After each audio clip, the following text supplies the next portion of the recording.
Strah jede dušu je ljubavni film i kao u tom smislu tipičan ljubavni film zato što priča o jednoj zabranjenoj ljubavi između starije žene i jednog stranca. Tako da je to ljubav koja je pogrešna na više nivoa. I zanimljiv, mislim, ako ste gledali film, zanimljiva je ta pozicija u stvari Fassbinderova koja je nekako s jedne strane pokušaj pravljenja jedne jednostavne priče koja je inspirisana Hollywoodom i tako, u svakom smislu gledljiva, čitljiva i tako dalje, a s druge strane otvara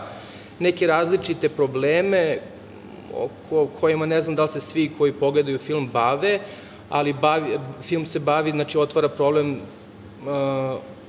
kako, na koji način ljubav tako je nemoguće i neostvariva u trenutku kad se ostvari, šta je to što se dobija, a šta je to što se gubi. Mada je meni najzanimljivija u stvari bila ta njegova pozicija koja je možda Fassbinderova pozicija i generalno bila na sceni, umetničkoj sceni u Nemačkoj i generalno,